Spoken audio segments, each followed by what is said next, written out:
Bienvenidos a un programa más de Teatro Crítico en el que vamos a tratar sobre filosofía y coronavirus. Nos acompañan Marcelino Suárez Ardura, colaborador e investigador de la Fundación Gustavo Bueno, y Ekaid Ruiz de Vergara, autor de Filosofía de las pandemias y Pandemias de la filosofía, artículo aparecido recientemente en el número 191 de la revista El Catoblepas. En anteriores programas se ha hablado ya de asuntos que tienen que ver con el coronavirus en sus relaciones con la ciencia, con la política, con la educación. Pues bien, entre la enorme cantidad de temas que la actual pandemia está removiendo, hay muchos que tienen que ver con la disciplina filosófica. Contamos a estas alturas de pandemia con un buen número de entrevistas hechas a filósofos profesionales para que opinen sobre la actual pandemia. Y estamos asistiendo a una difusión constante de teorías, de doctrinas, a través de vídeos, a través de artículos, firmados por autores que ellos mismos se identifican como filósofos y algunos con libro ya publicado. Contamos, por tanto, con una serie de materiales que, aunque son muy heterogéneos, los podemos, agrupar como filosofía y coronavirus, el mismo título que hemos elegido hoy para este teatro crítico. Y como precisamente este programa trata de la crítica, que nosotros aquí pues entendemos como operación de clasificar, como operación de discriminar, en el mismo sentido en el que también la utilizaron el padre Feijóo y autores españoles como Baltasar Gracián y como Jaime Balmes, pues nosotros vamos a seguir esta tradición de la crítica y lo que vamos a hacer en este programa fundamentalmente es trazar unas líneas clasificatorias que nos permitan situar los diferentes asuntos que en relación con esta pandemia se están tratando desde supuestos filosóficos. Y voy a empezar haciendo una consideración de tipo metodológico sobre el sintagma filosofía y coronavirus que nos va a permitir distinguir dos situaciones diferentes en las que cabe interpretar qué es lo que tienen en común filosofía y coronavirus. En primer lugar, y si atendemos al coronavirus únicamente desde el punto de vista de la microbiología, como un agente infeccioso, pues el COVID-19, en principio, nada tendría que ver con la filosofía. Sería un asunto propio de virólogos, de especialistas, de científicos. Y en este caso, las acciones que los gobiernos han de poner en marcha para frenar la propagación del virus, pues han de estar siempre guiadas por el consejo de los científicos. Desde el principio de esta crisis, pues hemos sido todos testigos del empeño en que se ha puesto en transmitir a la población el mensaje de que las decisiones políticas se van a mantener siempre en un plano de máxima asepsia respecto de otros intereses y van a estar siempre supeditados a esos datos que vayan saliendo de la investigación científica. Todavía el pasado 28 de abril, cuando el presidente del gobierno, Pedro Sánchez, anunció el plan de desescalada, dijo textualmente: vamos a orientarnos por las certezas que nos da la ciencia. Mientras el virus siga ahí y hasta que no tengamos una vacuna, cada punto de vista hay que casarlo con el del conocimiento científico. Entonces, claro, desde esta perspectiva, pues los planteamientos filosóficos parece que quedan completamente al margen de cualquier estrategia que pudiera pensarse contra el coronavirus desde el punto de vista de la filosofía. Entonces, filosofía y coronavirus aquí pues serían dos cosas totalmente disyuntas, que no tendrían nada en común. Y en este sentido, el ministro de Sanidad, Salvador Illa, pues ha recibido pues muchas críticas, pero no tanto por su mala gestión, cuanto por su falta de capacitación para la misma, puesto que se considera que su titulación de licenciado en filosofía no le acredita para unas decisiones que al parecer deberían mantenerse estrictamente en el ámbito de las ciencias de la salud. Y este cientificismo no solamente viene de las ciencias de la salud, sino que también pues, lo podemos ver a través de declaraciones de muchos matemáticos que están solamente atentos a los modelos predictivos de la pandemia. Por ejemplo, hace unos días, en un titular de una de estas declaraciones, podíamos leer: esta crisis evidenció que los políticos están perdidos si no es por la ciencia. Es la investigación la que nos va a sacar de esta. ¿Queréis comentar alguna cosa de estas? Hombre, sí, precisamente es muy interesante la versión que acabas de dar, porque precisamente esa versión cientificista que aparta el coronavirus o que lo segrega completamente de la filosofía, parece que es una especie de modulación de la separación entre conceptos e ideas, ¿no? Y efectivamente, desde la perspectiva del materialismo filosófico y de la teoría del cierre categorial de Gustavo Bueno, pues cuando se habla de conceptos e ideas, los conceptos parece que tienen que ver con el cierre de una ciencia, digamos por caso la biología, y que no tendrían nada que ver pues, con la filosofía. Sin embargo, claro, desde esta perspectiva la filosofía, por otra parte, no tendría nada que decir. No tendría nada que decir respecto a las ciencias. Ahora bien, la cuestión está en que hay determinados trazos o determinadas líneas dentro de las mismas ciencias, como son las capas metodológicas de las ciencias, que ya suponen concepciones de tipo ellas mismas noseológicas u ontológicas o de otro tipo de ideologías, ¿no? Y a propósito del ministro Illa, efectivamente, tienes toda la razón, porque los criterios que se utilizan es ese, ¿no? Es decir, este señor, pues, y esto lo digo sin perjuicio de la confirmada incapacidad para gestionar la cuestión del coronavirus, lo digo completamente al margen de eso, ¿no?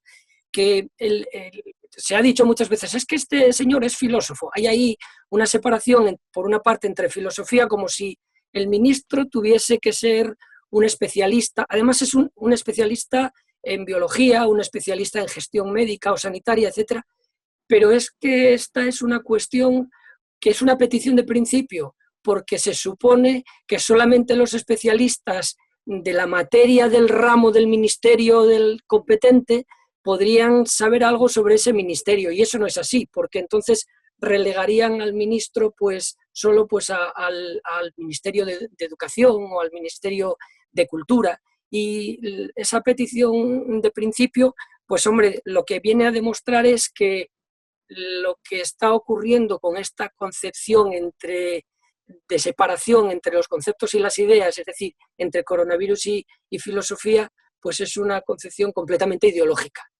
Y precisamente por eso, desde una perspectiva crítica, que es la de Feijóo, pero que es la de Bueno también, pues atender a la crítica precisamente de esas concepciones es lo más importante. Vamos, creo yo que así lo ves y que es eso lo que estás diciendo, ¿no?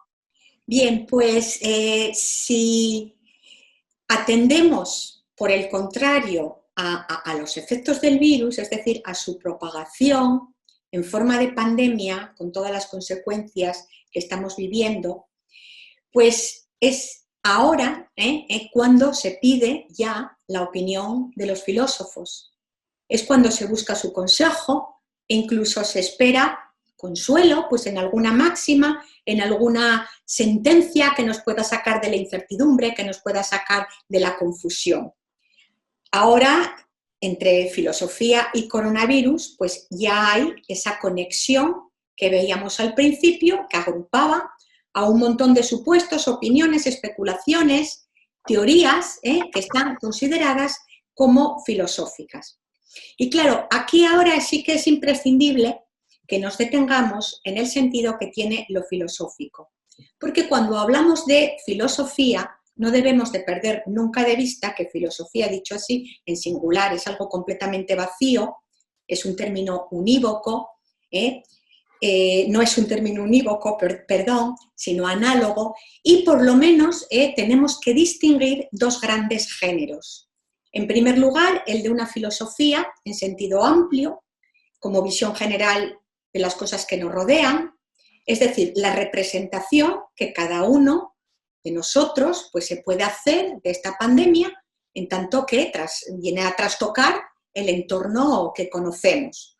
Pues, por ejemplo, qué sé yo, muchos verán en la pandemia a un enemigo luminoso diseñado por un capitalismo maligno, otros lo verán pues, como una crisis de la globalización en la que ellos ciegamente creían.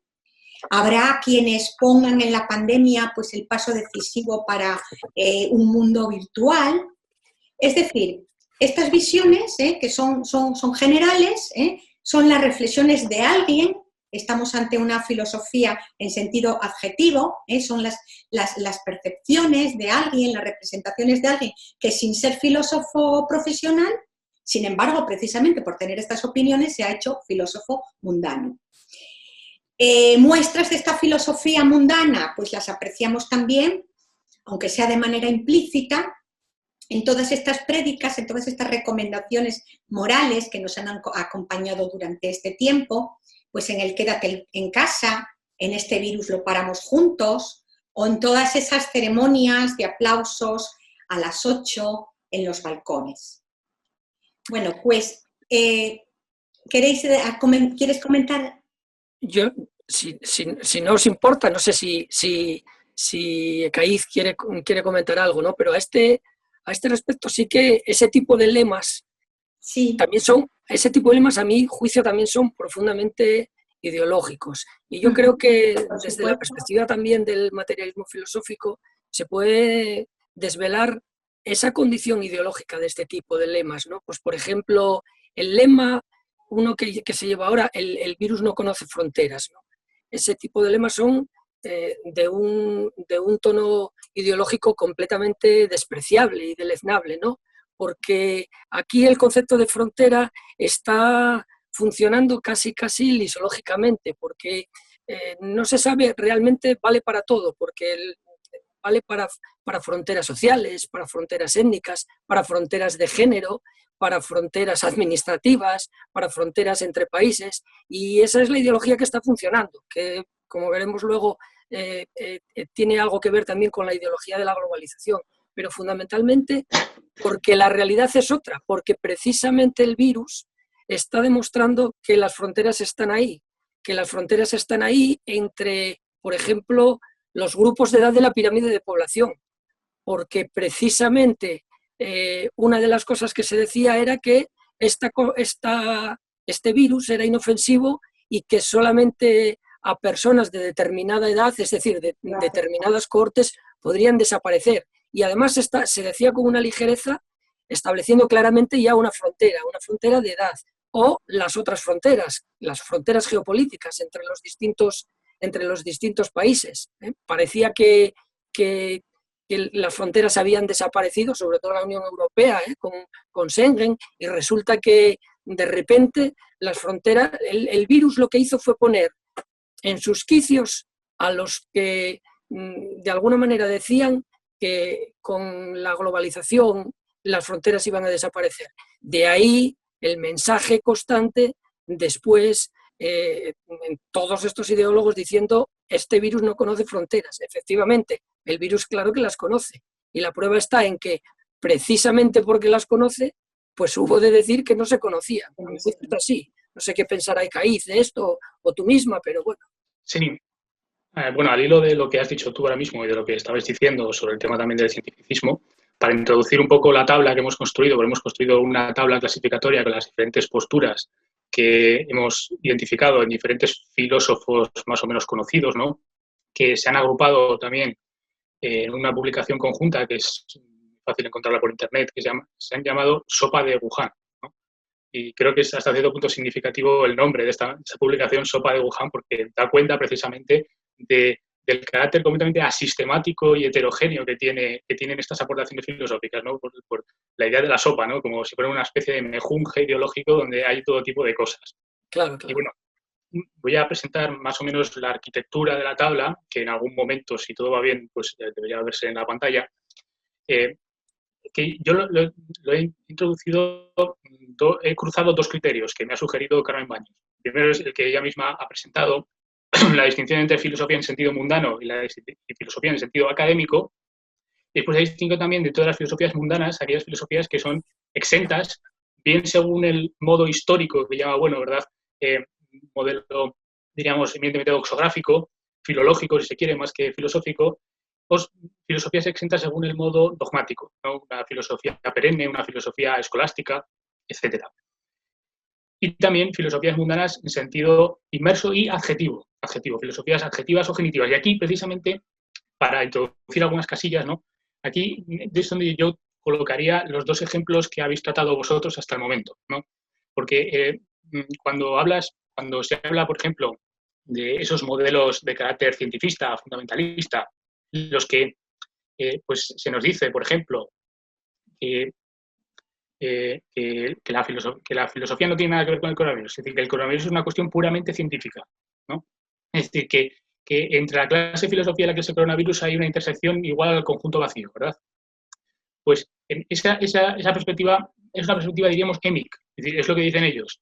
Pero desde nuestra perspectiva ética, ¿no? Porque la tabla clasificatoria precisamente sirve para clasificar desde el punto de vista ético de nuestras coordenadas ese tipo de posiciones, desde el punto de vista ético nosotros diríamos que aunque ellos en la representación crean no estar ejercitando ningún tipo de filosofía, en el ejercicio sí que lo están haciendo.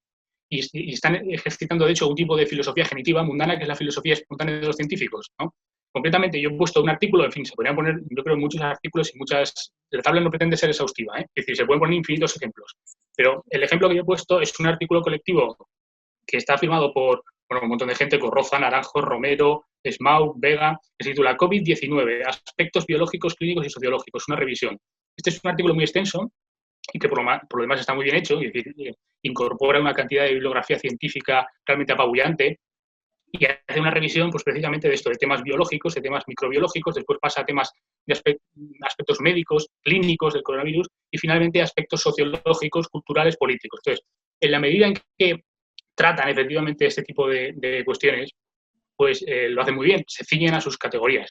Pero el problema está en el esquema de coordinación entre todas esas categorías, porque claro, son categorías, como se ha podido ver, muy heterogéneas, ¿no? Cuestiones biológicas, cuestiones epidemiológicas, estadísticas, cuestiones médicas, clínicas, en el fondo éticas también, pero también cuestiones al final sociológicas, políticas, culturales, sociológicas. Entonces, ¿cómo termina el artículo? Pues el artículo acaba diciendo, todas estas categorías que hemos estado aquí analizando, y que las analizan muy bien desde luego, tienen que unir sus fuerzas, por así decirlo, dice, tienen que colaborar armónicamente entre ellas para entre todas superar el coronavirus. Entonces, el problema de las ciencias es que son plurales. Este es el pluralismo ontológico, el noseológico también. Es decir, que las ciencias no es una ciencia. Entonces, lo que las ciencias dicen sobre el coronavirus es necesariamente plural. Y no solamente plural, sino en muchos tramos contradictorio, incompatible entre lo que dicen las diferentes ciencias. Entonces, no hay ese armonismo monista del que parten estos autores y del que parten en general las visiones cientifistas. Entonces, esto es una visión monista en el fondo, pero sobre todo es una visión adjetiva, espontánea de los científicos, es filosofía mundana. Y por eso lo he puesto en la segunda columna. Y bueno, luego... Sí.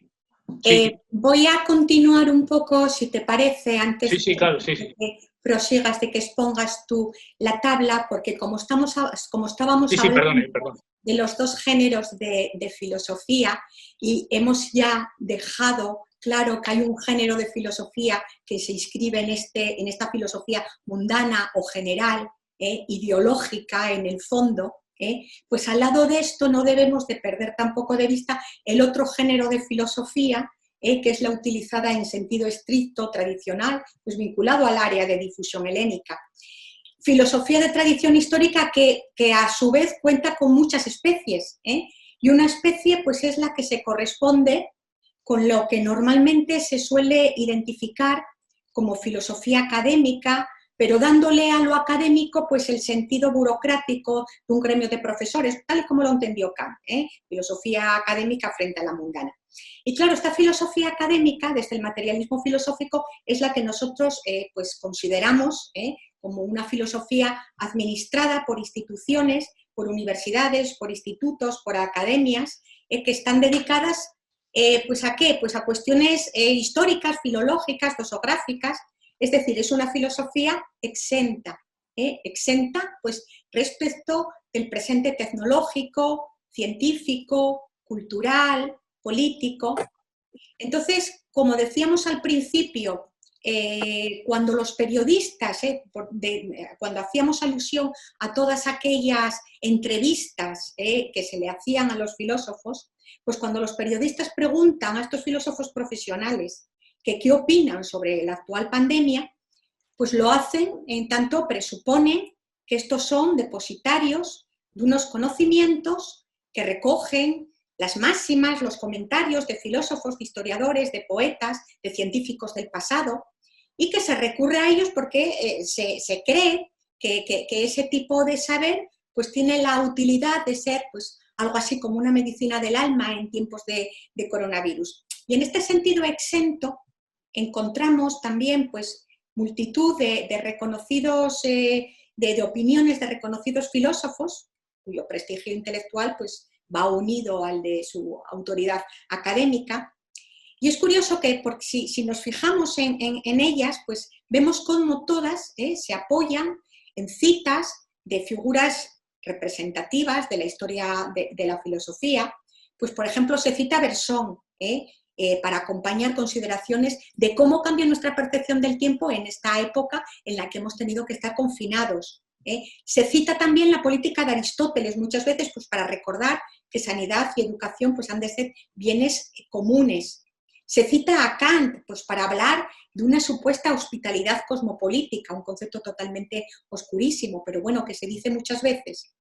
Y entonces, otra cosa en la que coinciden todos estos, digamos, doxógrafos, pues es que cuando hablan de la actual pandemia, pues recurren a otras pestes del pasado, narradas por clásicos como Tucídides, como Procopio, como Lucrecio. Evocan narraciones literarias como el Decamerón de Boccaccio o Los novios de Alessandro Manzoni. Es decir, que esta filosofía exenta lo que hace es remitir a unos tópicos de la historia de la filosofía, remite también a la descripción de otras pandemias por las que ya ha pasado la humanidad, como si en ellas realmente hubiese unos contenidos esenciales que puedan explicar algo sobre lo que estamos viviendo en la actualidad. En realidad lo que contienen los textos de Tucídides y de Procopio, pues ¿qué son? Son descripciones, son narraciones fenoménicas, y lo que nos pone en evidencia pues son pues, unos rasgos comunes que todas las pandemias tienen. Pues ¿de qué habla Procopio y de qué habla Tucídides? Pues nos hablan de los síntomas de la peste, describen ellos ahí una serie de cosas, nos hablan pues del miedo que se tiene ante este tipo de pandemias, del confinamiento al que nos obliga, nos hablan de la acumulación de cadáveres, es decir, nos hablan de todas estas cosas que nosotros hemos estado viviendo ahora, pero que en realidad no nos están diciendo absolutamente nada y no nos están explicando absolutamente nada sobre la actual pandemia. Entonces sería una forma dosográfica de entender las cosas. Y otra especie que entronca con lo que, Caiz, tú estabas diciendo, pues son esas otras filosofías que hoy gozan de una gran popularidad, que están cultivadas por grupos pequeños de profesores universitarios, de intelectuales, que más que la tradición inglesa suelen seguir la tradición francesa, la tradición alemana, pero que a diferencia de esa filosofía exenta de los dosógrafos a los que me acabo de referir, pues deben, además precisamente su éxito, a que tratan cuestiones del presente en marcha. Pero claro, ¿cómo lo hacen? Como muy bien apuntabas tú antes, pues lo hacen desde unas coordenadas que no toman ningún sistema filosófico de referencia, sino que pues, lo hacen desde reducciones antropológicas o políticas o económicas, Es decir, que no estamos ante ninguna filosofía que esté formulada en cuerpos de doctrinas, sino que estamos más bien pues, en una juxtaposición de saberes que se toman de ese complejo global de las llamadas ciencias humanas, que por cierto, desde hace ya muchísimos años vienen siendo el sucedáneo de la filosofía.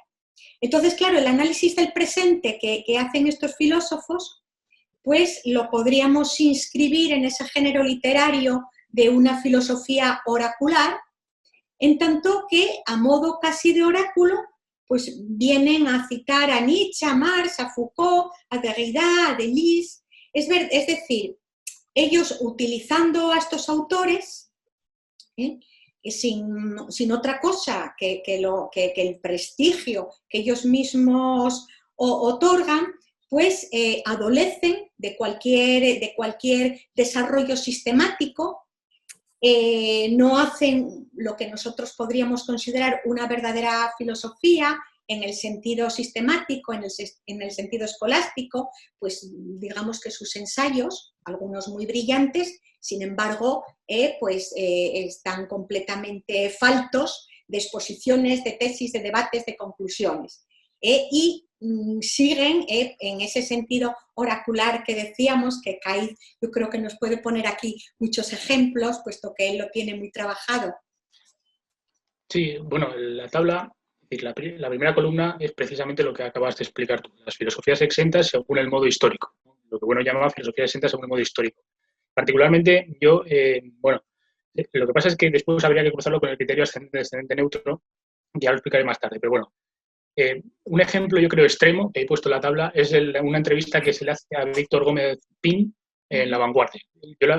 Ejemplos hay muchísimos, realmente, pero yo creo que este ejemplo es muy particular porque es casi, es extremo. Sí parece la entrevista que es de broma, porque cada vez que le preguntan una cosa a Víctor Gómez Pin, aunque no venga absolutamente a cuento, es incapaz de no dar 3 líneas seguidas sin citar a Kant o a quien sea. Entonces el periodista le pregunta, ¿usted qué opina de esta situación? Y dice inmediatamente, pues Kant decía no sé qué, no sé. Es que prácticamente es de broma, ¿no? Es de broma. Y estos ejemplos históricos que tú ponías, lo de Tucídides, Procopio de Cesarea, todas las descripciones históricas de pandemias y de epidemias y de la peste en Italia y todo esto, que también está en otro artículo que he citado de Giorgio Agamben, que se llama Contagio.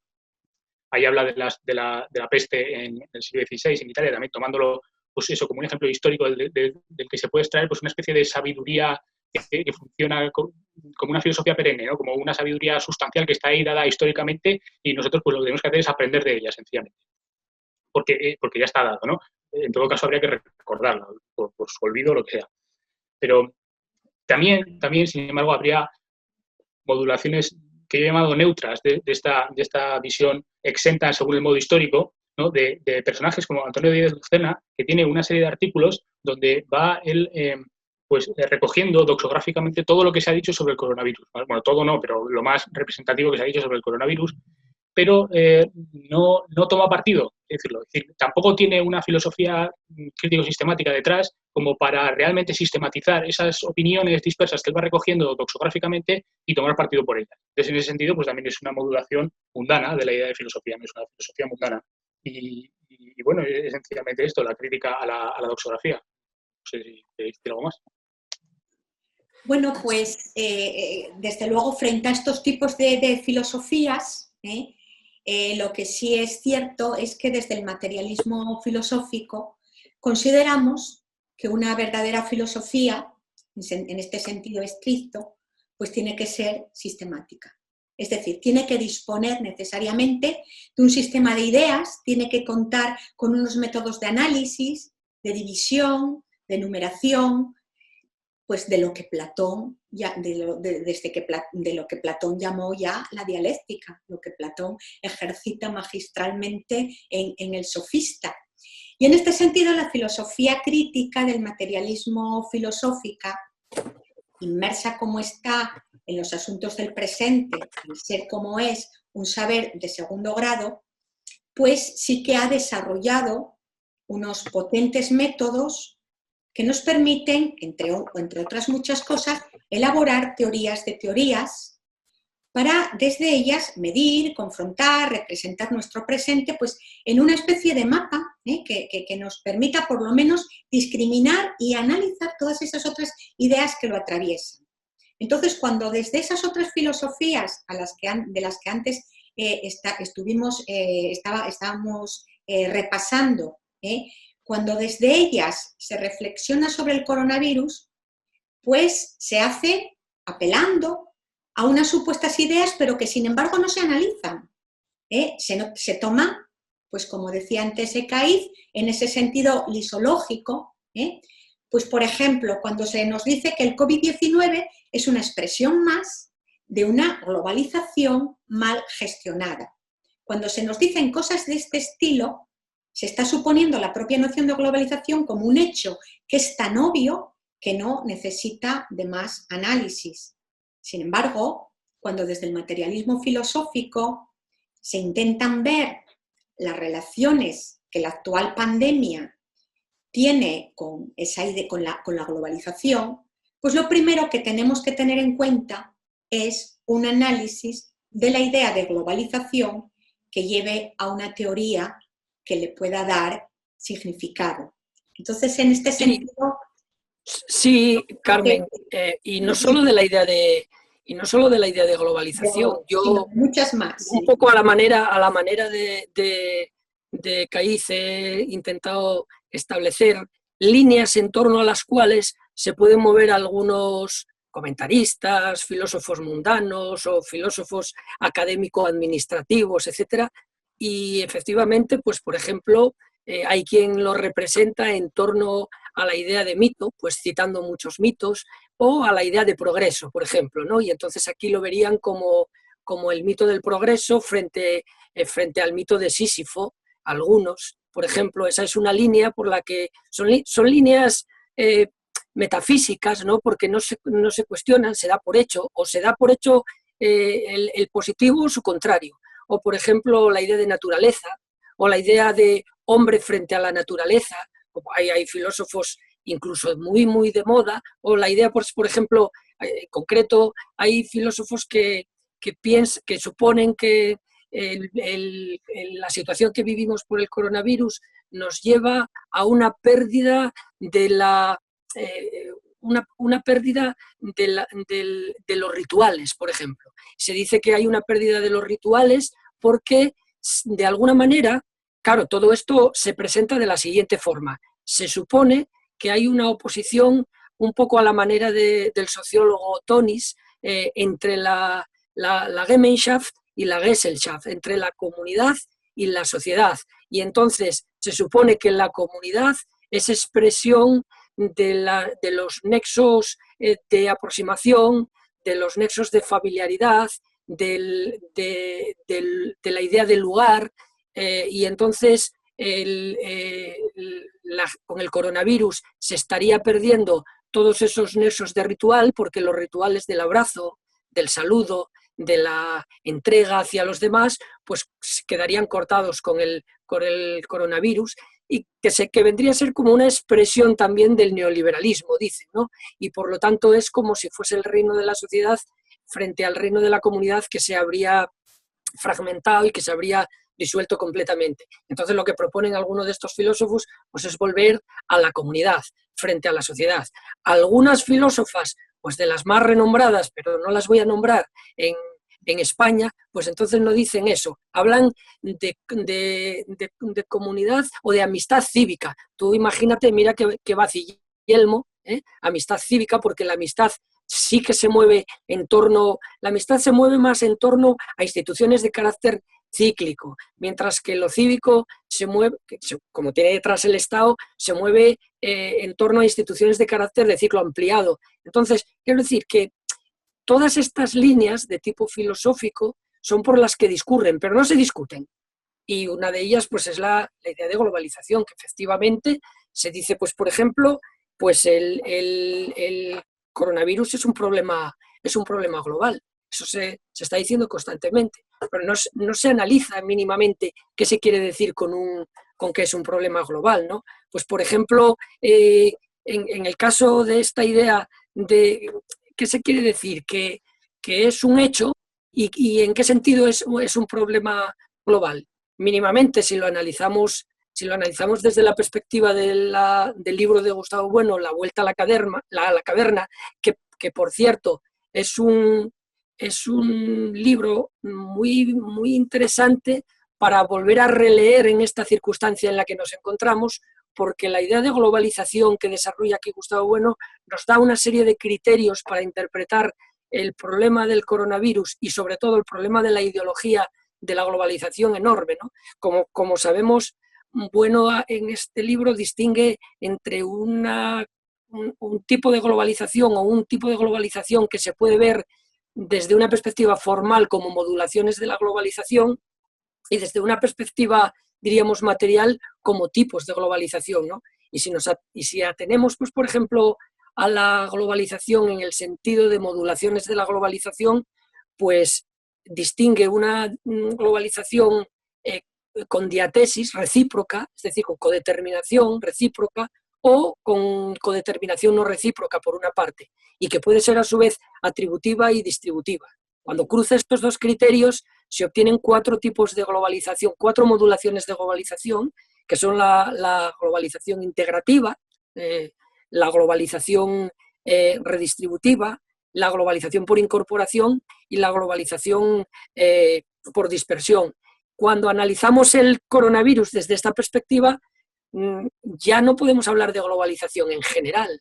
Habría que hablar de un tipo de globalización muy similar a la que fue la globalización del SIDA en su momento, que es una globalización de tipo dispersivo, porque es no recíproca y es además distributiva.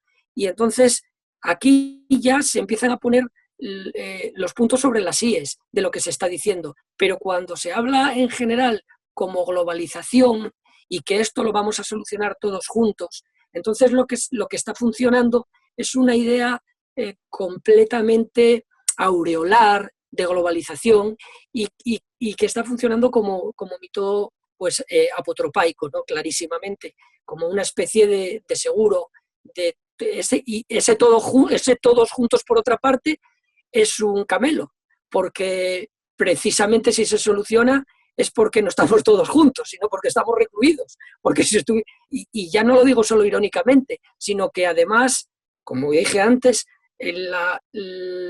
lo que ha demostrado el coronavirus es que precisamente se vuelve a los quicios de las fronteras, es decir, que no estamos todos juntos y que geopolíticamente cada estado se busca su manera de comprar los medios de protección y que cada estado está investigando en una carrera por ser los primeros en descubrir la vacuna.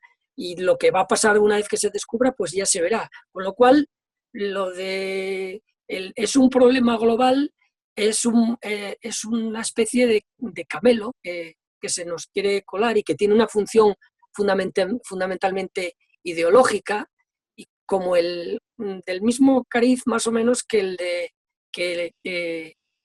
decir que el virus no conoce fronteras, ¿no? Es en el fondo, es precisamente eso, es el isologismo de lo que adolece la ideología esta de la globalización y del coronavirus, ¿no? Y por verlo también de otra manera, donde se demuestra precisamente que la idea de globalización aplicada al coronavirus es también una idea aureolar, completamente oblicua, es en el hecho de que en este sentido la globalización del coronavirus, a medida que se va consiguiendo en su totalidad, es decir, tiene que ser una globalización incumplida, por lo tanto no puede ser una globalización, porque si es cumplida se supone que afecta al 100% de la población. Y si afecta al 80% y ocurre eso que se conoce como efecto rebaño, entonces no hay tal globalización, salvo que se indiquen los parámetros, que lo que se quiera decir es que afecte a los países, claro, pero cuando volvemos otra vez a los países, a cada uno los afecta de diferente manera, y unos son capaces de publicar todos sus muertos y sus contagiados, y otros evitan decir cuántos contagiados y cuántos muertos. Conclusión, que es una especie de mito, que es el mito de la globalización, y que lejos de ser una realización de la globalización, es un camelo, es un mito, es una falsificación. No sé, podríamos decir eso, entre otras cosas. Vosotros seguramente que podéis aportar alguna cosa más.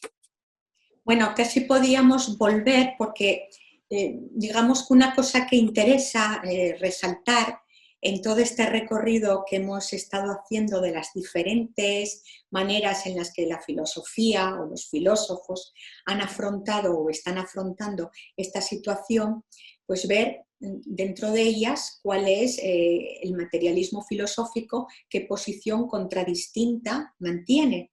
Entonces, frente a estos tipos de filosofías, pues poner de relieve cómo esta filosofía sistemática pues cuenta con unos métodos clasificatorios que permiten organizar precisamente los diferentes tipos de filosofía que caben sobre esta pandemia. Y entonces volvemos un poco a la tabla de Caid, que quizás aquí nos puedas ilustrar de todas estas filosofías, cómo quedaban en las casillas y cómo unas se confrontan a su vez entre ellas.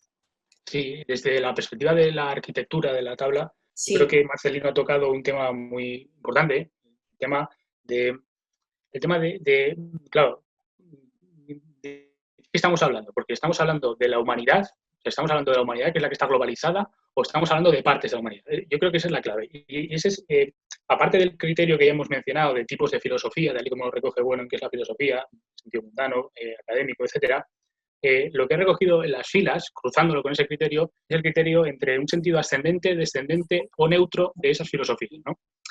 Lo principal, a mi juicio, de este segundo criterio es que las perspectivas ascendentes y descendentes tienen un carácter, diríamos, originario, en el sentido en el que parten de una totalidad que es completamente metafísica, pero que se da por supuesta, que es, pues, por ejemplo, la humanidad o el mundo. Por ejemplo, un artículo paradigmático, a mi juicio, de esto es uno de Yuval Noah Harari, que lo tengo categorizado como una filosofía inversa y adjetiva en sentido ascendente, y que empieza diciendo: la humanidad se enfrenta a una crisis mundial, ¿no? Esto ya nos da el tono de cómo va a funcionar el razonamiento de Harari, porque partiendo de esto, ¿no? Partiendo de este sujeto metafísico y lisológico, inmediatamente dice: en este momento de crisis nos enfrentamos a dos elecciones particularmente importantes. La primera es entre vigilancia totalitaria o empoderamiento ciudadano. La segunda es entre aislamiento nacionalista y solidaridad mundial. Bueno, entonces, yo creo que se ve muy bien tanto la perspectiva ascendente como la perspectiva descendente. Es decir, se habla de la humanidad o del mundo, de Occidente o de lo que sea, o de la cultura, del capitalismo, todas estas ideas lisológicas y abstractas, y se dice, pueden ir a mejor globalmente o pueden ir a peor, ¿no? En sentido ascendente o descendente. Yuval Noah Harari, en general, a mi juicio, aunque advierte de los peligros, ¿no?, que tiene la crisis sanitaria del coronavirus, claramente se inclina por la opción ascendente. Sin embargo, la opción que yo he denominado neutra, pues no sería tanto originaria cuanto derivada, en el sentido de que se configura como crítica, precisamente, tanto del sentido ascendente como el sentido descendente. Porque la perspectiva neutra no quiere decir en absoluto que que no tome partido o que esté al margen, no, nada de eso. Perspectiva neutra, sencillamente, quiere decir que tanto la perspectiva ascendente como descendente son monistas, porque suponen precisamente la humanidad como un todo armónico que puede dirigirse unánimemente en un sentido ascendente o en un sentido descendente. La posición neutra lo que supone es que hay muchas categorías, hay muchos saberes de primer grado, muchas ciencias, también hay muchas filosofías y también hay, desde luego, muchos estados, es decir, no existe la humanidad, sino que está partida indiscutiblemente entre sí, y, por lo tanto, estas diferentes categorías en las que está partido el mundo, pues tienen ritmos diferentes, inmanentes. Y por lo tanto, pues cabe reconocer líneas ascendentes en algunas categorías o en algunos estados o en algunas disciplinas y líneas descendentes en otros. Y entre esas líneas pues puede haber conflictos o contradicciones o lo que sea. Y yo creo que aquí se puede meter perfectamente la crítica a la idea de globalización que ha hecho Marcelino, precisamente, porque la globalización tiene ese sentido monista frente a lo cual nosotros teníamos que postular un pluralismo ontológico. Y bueno, claro. Y no sé si queréis decir algo o sigo. No, sí, en eso es completamente de acuerdo, ¿no? Porque aparte que probablemente la perspectiva del materialismo filosófico quepa introducirla en esa posición neutra que también es dialéctica, porque reconoce las inconmensurabilidades y que también es una posición objetiva, es decir, que mira hacia esos fenómenos, fenómeno de la globalización o fenómeno COVID-19, pues que miras hacia esos fenómenos desde una perspectiva objetiva, no desde una perspectiva como estos filósofos, ¿no?, de los que estábamos hablando antes, ¿no?, como, bueno, son más que filósofos, moralistas, no sé cómo... efectivamente, filósofos, sí, filósofos también, pero malos, sí, claro. Pero hay que precisar el género de la especie de filósofo. Sí, bueno, es que a mí me recuerdan, a toda esta gente, a mí me recuerda aquello de la querella de las investiduras, ¿no?, en plena Edad Media, pues que son como abogando por la globalización, pues y mezclando COVID son como los curas que defendían al imperio, ¿no?, frente a los curas que defendían al Papa y tal, ¿no? Entonces, un poco por ese lado, por esa línea, ¿no? Por eso lo digo, lo de moralistas. No quiero decir que no sean filósofos, que sí lo son, pero claro, malos. Entonces, bueno, por ahí iría. Así que plenamente de acuerdo con lo que exponéis tanto tú como Ekaíz, ¿eh? O sea que... Sí, yo el materialismo filosófico lo he clasificado efectivamente entre las posturas neutras, ¿no? Pero claro, se distingue de otras posturas neutras en que es una modulación de filosofía en sentido académico, inmerso, pero sustantivo, no adjetivo, y con una filosofía crítico-sistemática, porque este es el gran problema, que no hay un sistema, realmente. La inmensa mayoría de los acercamientos que ha habido y que se han divulgado en prensa o en la sopa de Wuhan no hay ningún tipo de sistema. Son opiniones puramente sueltas, que no están realmente coordinadas entre sí, son ocurrencias realmente, en el fondo que no tiene. Bueno, a cierta escala pues siempre hay un sistematismo, ¿no? Es imposible no ser sistemático a cierta escala, pero lo que viene siendo en filosofía en sentido estricto, ¿no?, como nosotros utilizamos, pues no hay tal sistema, yo creo, en absoluto. Sin embargo, me ha costado, sí. Sí, no, por anclarme un poco a lo que dices y también considerando lo que decía Carmen de los filósofos oraculares, ¿no? Claro. Que realmente estos opinólogos, pues, o publicistas, no sé cómo llamarle, pues resulta que se acogen a frases de filósofos más o menos famosos o de mucha presencia en los culturales de los periódicos, y entonces para esta cosa sueltan una frase de uno, de Kant, para la otra pues citan a Montaigne, para la otra hacen como el ministro, pues ese ministro que citaba a Gracián, pero entonces le citaron también a Gracián, y entonces venían a demostrar los dos que citaban a Gracián que se puede utilizar para cosas. ¿Y por qué? Pues porque se está tomando porque esas frases se están tomando funcionalmente para lo que ellos dicen. Es decir, que cuando hay que analizar, cuando se analizan estos discursos que son cosidos de frases de otros filósofos, las frases de otros filósofos, aunque sean sistemáticos, aunque sea Santo Tomás de Aquino, pues pierden sentido, porque el sentido que cobran es un sentido funcional y depende de los valores que les dé cada uno. Y por eso puedo citar a Gracián así y al contrario de así. Entonces, claro, lo que hay que analizar es el análisis lógico, el análisis lógico material de lo que están diciendo, con independencia del filósofo que citan. Y si el filósofo que citan pues está mal empleado o se cita eclécticamente, pues tanto peor para ellos, porque no los mejora en nada, en absoluto, vamos, pienso yo, no sé. Sí, totalmente. Sí, decía, se cae. No, nada, que me ha costado un poco encontrar realmente filosofías crítico-sistemáticas para poner en esa columna para que no quedara vacía, ¿no?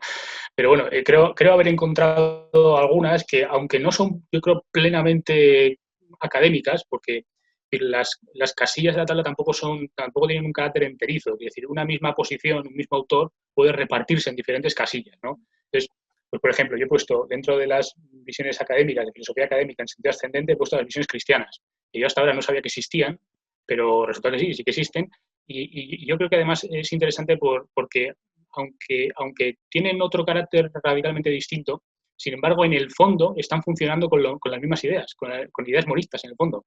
Por ejemplo, he puesto una cita de un sacerdote y periodista obetense, que es Juan Carlos Ramos, que dice: detrás de la crisis del coronavirus se esconde un plan de Dios que supondrá un bien mayor, ¿no?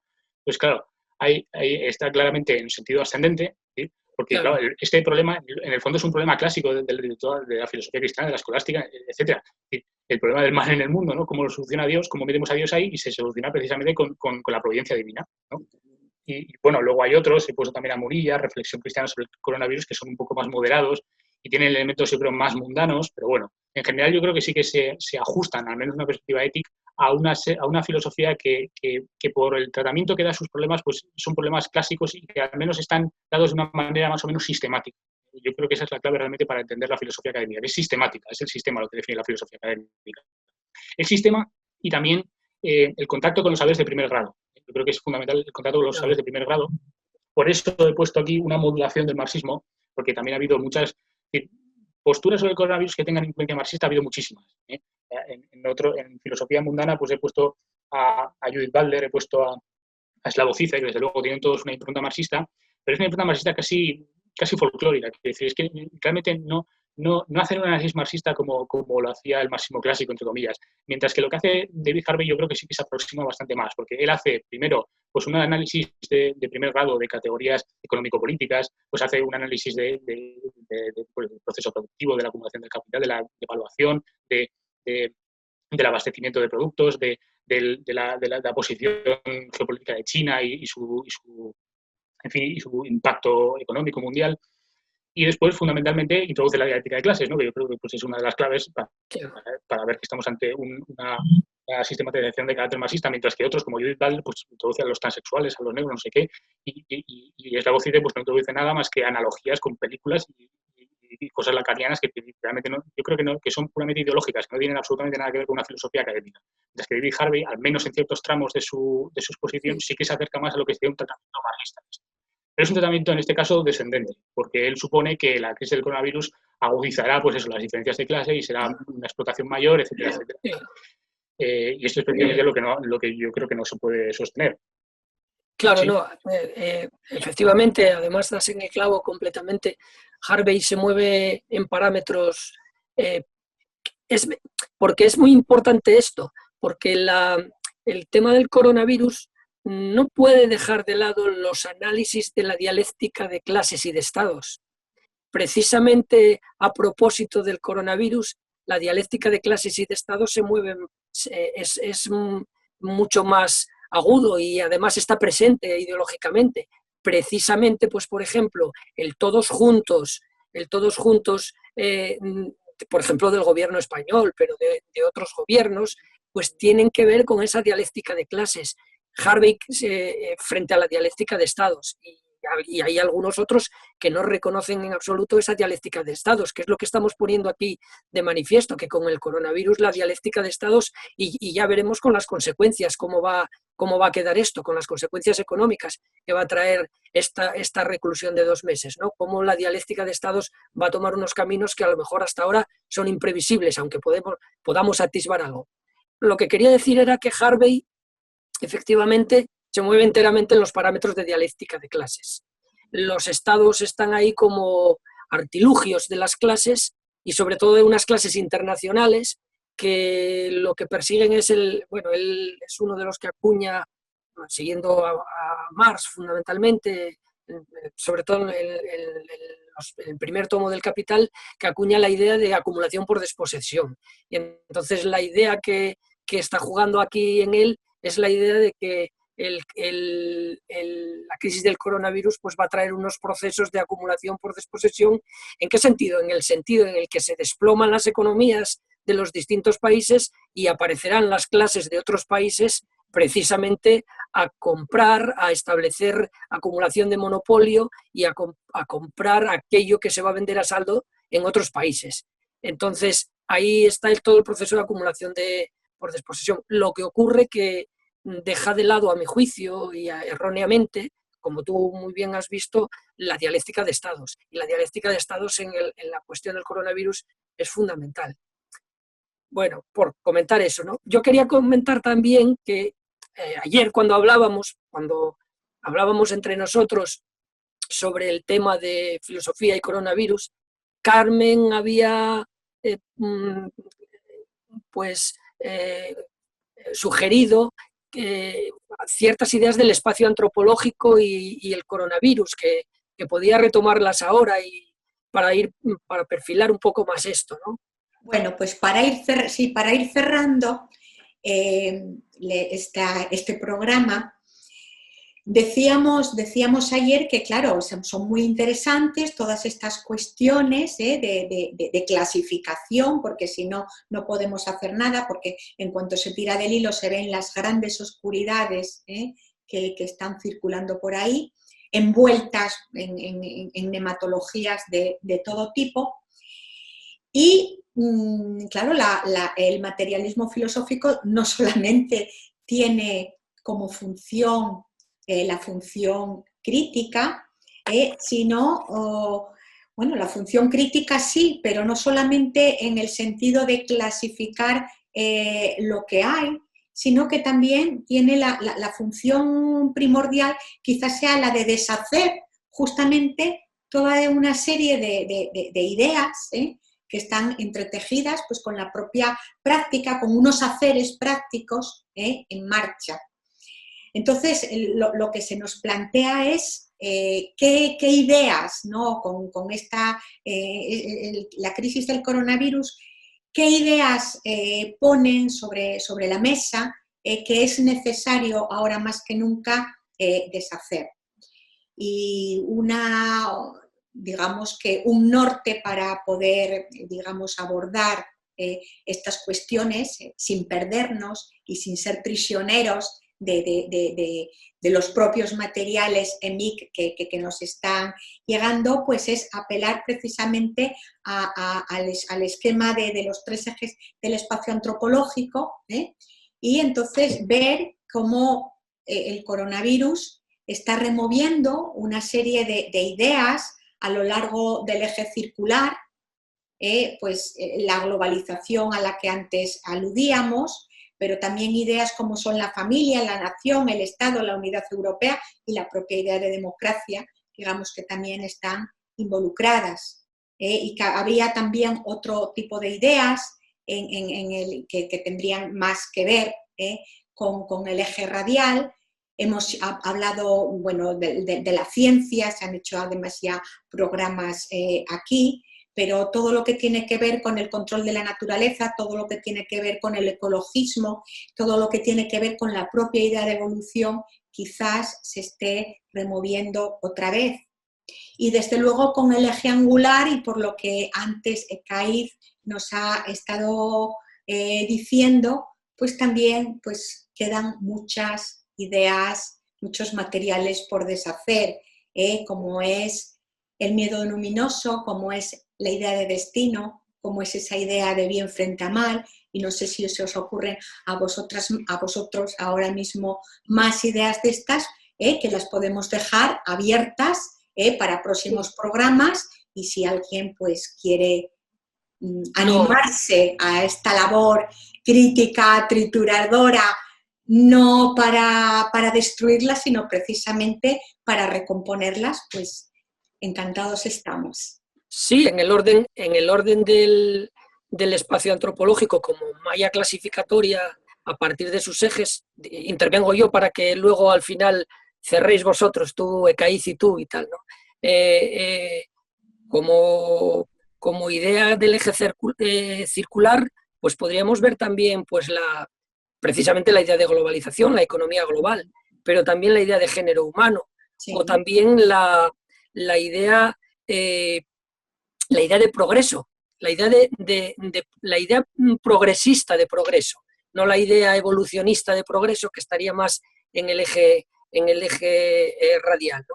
En el eje radial, efectivamente, la idea de naturaleza también está ahí, y como cosa curiosa, en el eje, y no tan curiosa, claro, en el eje angular podríamos destacar la reunión de los representantes de las 3 religiones rezando a un padre común, ¿no? Es una cosa completamente ridícula, ¿no? Porque la religión en el sentido estricto son las religiones positivas, y ese padre común pues es una suerte también de deísmo en el que incurrirían pues todos los líderes de las llamadas grandes religiones, ¿no? Rezando a un Padre común. Se supone que hay un Padre común que está por encima de los demás padres de cada una de las religiones positivas, en fin, no lo sé. Y finalmente, desde el punto de vista del eje circular, aunque también cruzado por los otros ejes y que lo podríamos dejar también como apertura de cara a un próximo programa 2 de esta misma serie de filosofía y coronavirus, serían la teología formada por la ética, la moral y la política, que tendría que tener su programa aparte y que no cabe en no cabe en esta. Pero bueno, os dejo la palabra a vosotros dos ya finalmente. Sí, bueno, yo pues, sencillamente mencionar uno de los muchísimos mitos que se podrían mencionar aquí, no todos los que habéis enumerado yo. Por ejemplo, creo que el mito de la naturaleza, como un mito fundamentalmente de carácter radial, tiene una presencia enorme en todas las discusiones filosóficas mundanas que ha habido y que yo he recogido en la tabla. Por ejemplo, el artículo de Bruno Latour escribió un artículo, no me acuerdo ya cómo se llama ni dónde está publicado, pero bueno, yo lo he categorizado como una filosofía adjetiva en sentido descendente, porque lo que dice Bruno Latour ahí es que la crisis del coronavirus sería una suerte de preámbulo más o menos suave de una catástrofe total, a nivel de una catástrofe natural, ¿no? Y sobre todo lo relacionado con el cambio climático.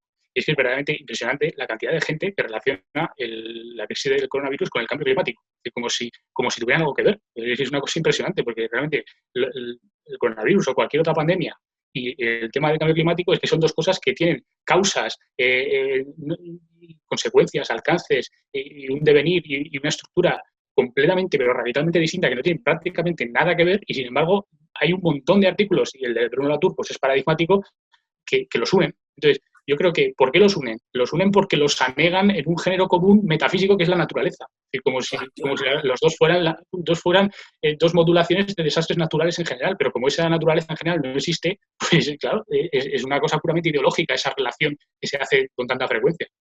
Y seguramente porque lo vinculan también con la idea de globalización, ¿no? Globalización climática, globalización microbiológica y así sucesivamente, sí. Claro. Bueno. Sí. Y nada, pues, poco más. Bueno, pues con todos estos temas que están saliendo constantemente y cruzados todos ellos a propósito de la actual crisis, pues nada, nos despedimos hasta un próximo programa. Buenas tardes. Buenas tardes. Buenas tardes.